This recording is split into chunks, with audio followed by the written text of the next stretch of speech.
அத்தியாயம் 67. இன்னொரு கதவு. இருள் விசித்திரமாக இருந்தது. இருளில் சண்டையிட கருப்பு மாவீரர்கள் பயிற்சி பெற்றனர். உண்மையில் இருள் எங்கள் நண்பன். ஆனாலும் ஏதோ காரணத்தால் எரிக்கின் கல்லில் இருந்து வெளிப்படும் ஆரஞ்சு ஒளியை தாண்டி எங்களில் யாராலும் எதையும் பார்க்க முடியவில்லை. என்னுடைய திராகன் கண்கள் திறனும் பயனற்றதாக இருந்தது. சிவப்பு கதவைப் போலவே ஏதோ ஒன்று என் திறமைகளைத் தடுத்துக் கொண்டிருந்தது. நாம் திரும்பிப் போக வேண்டும், மோகன் நடுங்கியபடி கூறினார். நாங்கள் இவ்வளவு தூரம் வந்துவிட்டோம், இப்போது நாங்கள் திரும்பிச் செல்ல முடியாது என்று ஏரிக் கூறினார். ஆனால் எங்களால் எதையும் பார்க்க முடியவில்லை. எரிக் மோகனின் பேச்சை புறக்கணித்துவிட்டு படிக்கட்டுகளில் இருந்து கீழே இறங்கத் தொடங்கினார். ஒளி மூலமானது விரைவாக நகர்ந்ததால் மீதமுள்ளவர்கள் இருளில் மூழ்கியிருந்தோம். நாம் வெளிச்சத்தில் இருக்காவிட்டால் ஏதோ ஒன்று நம்மை விழுங்கிவிடும் போல் இருந்தது. நாங்கள் நால்வரும் முன்னோக்கி நகர்ந்தபோது எரிக் வழிநடத்தினார். அவருக்குப் பின்னால் மோகன் இருந்தார். பின்னர் ஜாஸ்மினும் நானும் பின்னால் ஏறிச் சென்றோம். ஜாஸ்மின் அதற்கு ஒரு இடைவெளி எடுக்க முடிவு செய்தால் நான் இதை இப்படியே வைத்திருக்க விரும்பினேன். படிக்கட்டுகளில் இறங்கி நடக்கும்போது நாங்கள் நேராக கீழே செல்லவில்லை என்பதைக் கவனித்தேன்.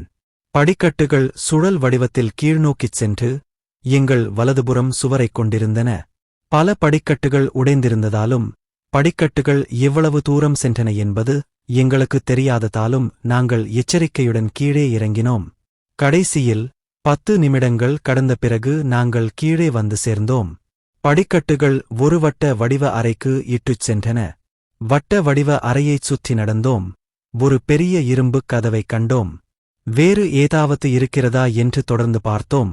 ஆனால் எங்களால் கண்டுபிடிக்க முடிந்தது இரும்புக் கதவு மட்டுமே. சரி, இதுதான் ஒரே வழின்னு நினைக்கிறேன், ஏரிக் சொன்னான். ஏன் இங்கே யாரும் இல்லை? ஜாஸ்மின் யோசித்தாள். நீங்க என்ன சொல்றீங்க? மோகன் கேட்டார். இங்கே இன்னும் நிறைய காவலர்கள் இருப்பார்கள்னு நீ நினைக்கலையா? முன்னால இருக்கிற காவலர்கள் பத்தி என்ன? நாம எல்லாரும் ஒரே மாதிரிதான் யோசிச்சுட்டு இருந்திருப்போம். ஜாஸ்மின் எங்க மூவருக்கும் ஒரு பொறி வச்சிருக்குன்னு நான் இன்னும் நினைச்சேன்.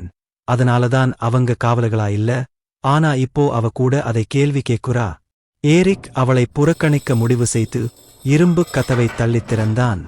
ஏரிக் மட்டுமே எங்களுக்கு ஒளியின் ஒரே மூலமாக இருந்ததால் வேறு வழியில்லாமல் விரைவாகப் பின்தொடர்ந்தோம். எங்கள் பின்னால் இருந்த இரும்புக் கதவை நான் மூடியபோது சுவரின் இருபுறமும் ஆரஞ்சு நிற விளக்குகள் வரிசையாக எரியத் தொடங்கின. அந்த விளக்குகள் தற்போது கையில் வைத்திருக்கும் படிக ஏரிக்கை போலவே இருந்தன. அறை முழுமையாக எரியவில்லை, ஆனால் இறுதியாக எங்களுக்கு முன்னால் என்ன இருக்கிறது என்பதைப் பார்க்க முடிந்தது. நாங்கள் தற்போது இருந்த அறை எவ்ரியன் அகாடமி பயிற்சி மைதானத்தைப் போல பெரியது. தரையில் பல படுக்கைகள் இருப்பது எங்களை ஆச்சரியப்படுத்தியது. ஒரு முழு இராணுவமும் இங்கே நிலத்தடியில் தளத்தை அமைத்திருப்பது போல. படுக்கைகளுடன் தட்டுகள், கத்திகள், முட்கரண்டிகள் மற்றும் சில துணிகளும் இருந்தன. ஆனால் எந்தவொரு ஆன்மா கண்ணில் படவில்லை. இங்கே என்ன நடந்ததுன்னு நீங்க நினைக்கிறீங்க? எரிக் கேட்டார். இது ஏதோ ஒரு முகாம் தளம் போல் தெரிகிறதா? மோகன் கூறினான். ஒருவேளை அவர்கள் இங்கே ஒளிந்திருக்கலாம், ஜாஸ்மின் நினைத்தாள். அவர்கள் ஒளிந்து கொண்டிருந்தால் எதிலிருந்து ஒளிந்து கொண்டிருந்தார்கள்? நான் மனதிற்குள் நினைத்துக் கொண்டேன். அறை இப்போது மங்கலாக வெளிச்சமாக இருந்ததால் ஏரிக் தனது படிகக் கல்லை எடுத்து வைத்துவிட்டான். நாங்கள் அனைவரும் பிரிந்து ஏதாவது கிடைக்குமா என்று அந்தப் பகுதியைத் தேட முடிவு செய்தோம். மோகன், இங்கே வா, இன்னொரு கதவு இருக்கிறது என்று கத்தினான். மோகன் அவ்வப்போது கத்துவார், அதனால் அவர் இருக்கும் இடம் எங்களுக்குத் தெரியும். இறுதியில் நாங்கள் அனைவரும் இரும்புக் கதவை அடைந்தோம். அது ஒரு பெரிய இரும்புக் கதவு. அது கிட்டத்தட்ட 30 மீட்டர் உயரமும் 10 மீட்டர் அகலமும் கொண்ட மாளிகையின் அளவைப் போன்றது. நீ அதை திறக்க முயற்சிக்கிறாயா? ஏரிக் கேட்டார். இல்லை, அதற்குப் பின்னால் ஏதாவது இருந்தால் போதும் என்று மோகன் பதிலளித்தார். பின்னர் ஏரிக் அருகில் சென்று கதவைத் திறக்க முயன்றார். முதலில் அவர் தனது கைகளைப் பயன்படுத்த முயன்றார். கதவு ஒரு அங்குலம் கூட நகரவில்லை. பின்னர் எரிக் ஒரு சிறிய ஓட்டத்தை எடுத்துக்கொண்டு தனது தோள்பட்டையால் முன்னால் இருந்த கதவை நோக்கி குதித்தார். பேங்! இன்னும் கதவிலிருந்து எந்த அசைவும் இல்லை. சரி, நீங்க அங்கேயே நின்று பார்த்துட்டு இருக்கீங்களா இல்ல உதவி செய்யப் போறீங்களா? எரிக் பொறுமையிழந்து கேட்டார். நீங்க வாங்கிட்டீங்கன்னு நான் நினைச்சேன். ஜாஸ்மின் சொன்னாள். எரிக் மோகன் மற்றும் ஜாஸ்மின் கதவை தள்ள முயன்றனர். ஆனால் நான் இன்னும் தொலைவில் இருந்து ஏதாவது பார்க்க முடியுமா என்று பார்க்க விரும்பினேன். அவர்கள் மூவரின் பலத்தால் கூட கதவு அசையவில்லை. எரிக் தனது வாழ்க்கையால் அதை தாக்க முயன்றார். ஆனால் அது ஒரு வெள்ளை கீறல் அடையாளத்தைக் கூட விட்டுச் செல்லவில்லை. இது எதனால் ஆனது? எரிக் யோசித்தார். ஜாஸ்மின் கதவின் மையத்தை பார்க்க ஆரம்பித்தால் அங்கு நடுவில் ஒரு பெரிய வட்டம் தெரிந்தது. அதை பூட்ட வேண்டும், இல்லையென்றால் அது 1 டன் எடை இருக்கும். அந்தக் கதவு 1 டன் எடையுள்ளதாக இருந்தாலும் எங்கள் கூட்டு கீ சக்தி கதவை திறக்க போதுமானதாக இருந்திருக்கும். எரிக்கும் அவரது வாளும் சேர்ந்து ஒரு வழக்கமான இரும்புக் கதவையும் வெட்டியிருப்பார்கள். மோகனின் உடல் முழுவதும் இன்னும் தென்பட்டன. நாம் போக வேண்டும் என்று நான் நினைக்கிறேன். அந்தக் கதவை உருவாக்கியவர் நம்மை உள்ளே அனுமதிக்கவில்லை என்பது தெளிவாகிறது.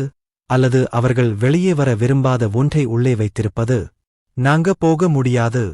எரிக் கத்தினார். நான் அதை உணர முடிகிறது. நாங்கள் மிகவும் நெருக்கமாக இருக்கிறோம். உள்ளிருந்து ஏதோ ஒன்று என்னை அழைக்கிறது. ஆனால் இந்தக் கதவை முதலில் திறக்காமல் நாம் மேற்கொண்டு செல்ல முடியாது என்று ஜாஸ்மின் சுட்டிக்காட்டினார். திரும்பிப் பார்க்க விரும்பாத ஒரே நபர் எரிக் மட்டுமல்ல. அந்தக் கதவின் பின்னால் என்ன இருக்கிறது என்று நானும் பார்க்க விரும்பினேன். நாங்கள் இங்கு வந்ததிலிருந்து இந்த முழு இடமும் மர்மமாகவே இருந்தது. சிவப்புக் கதவை தாண்டி என் டிராகனின் சக்திகள் ஏன் வேலை செய்யவில்லை? நாங்கள் நிலத்தடியில் இருந்தபோது நான் பலமுறை அந்த திறனைச் செயல்படுத்த முயற்சித்தேன். டிராகன் கண்கள் திறன் செயல்படும், ஆனால் எதையும் பார்க்க அனுமதிக்காது. என் சாதாரணக் கண்பார்வையைப் பயன்படுத்துவது நல்லது. மூவரும் இன்னும் சிறிது நேரம் தங்குவதா அல்லது திரும்பிச் செல்வதா என்று தொடர்ந்து வாக்குவாதம் செய்து கொண்டிருந்தபோது நான் கதவை நெருங்கி அவர்கள் ஏதாவது தவறவிட்டிருக்கிறார்களா என்று பார்க்க முடிவு செய்தேன். கதவின் நடுவில் ஒரு கம்பி ஓடியிருக்கும் இடத்தில் என் கையை வைத்தேன். பின்னர் ஒரு அறிவிப்புத் திரை தோன்றியது.